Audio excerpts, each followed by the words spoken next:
et je vois la ville que j'aime décliner. Je vois les femmes avoir peur dans la rue, je vois la... Ah, C'est donc ah. ça. Donc les femmes qui ont peur dans la rue, mais alors ça, c'est vraiment le classico du classico, notamment, c'est le groupe d'extrême droite Némésis, etc., qui te le sort tout le temps. Alors on se permet, je sais que je vous l'ai déjà dit plein de fois, mais on va se refaire un petit point quand même là-dessus. Rappelons que dans l'immense majorité des cas, les femmes sont en danger avec les hommes de leur entourage.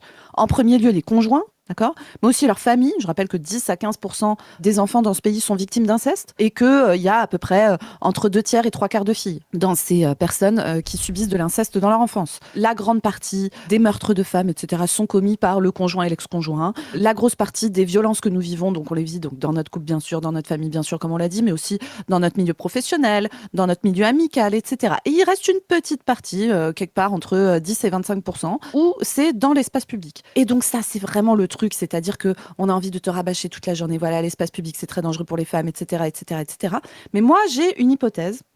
Peut-être que le fait qu'on vive dans un pays qui a littéralement normalisé la violence sexuelle envers les femmes pendant des années, notamment certains dirigeants politiques qui ont écrit des bouquins entiers pour expliquer que vraiment dénoncer les agressions sexuelles, c'était très très très très grave. Et là, je vais citer quelqu'un que Sarah Knafo connaît bien, c'est-à-dire Éric Zemmour, son mec, avec qui elle a dû discuter de ce sujet 2, 3 fois, j'imagine. Bien Alors, sûr.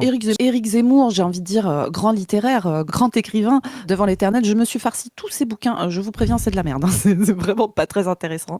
Donc voilà, le mec te raconte des dingueries, genre voilà, de toute façon, c'est bien évident que le féminisme, c'est nul parce que les grands génies, c'est des hommes. Tu vois, ce niveau-là de réflexion, quoi. C'est vraiment genre, avec quand même, quand on regarde les peintres connus, c'est quand même plus souvent des hommes, donc les hommes, ils ont plus de talent. Enfin, tu vois, on est vraiment là-dessus, quoi.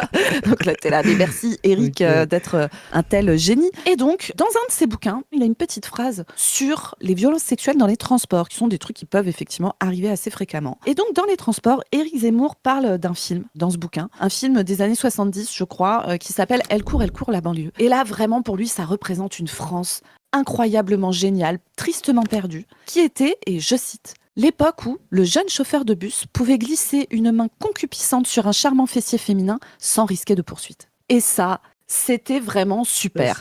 Donc, j'ai envie de te poser la question, Sarah Jeune Knafo. chauffeur de bus blanc, du coup, a priori. Voilà. Parce que celui-là, il avait Voilà. le droit.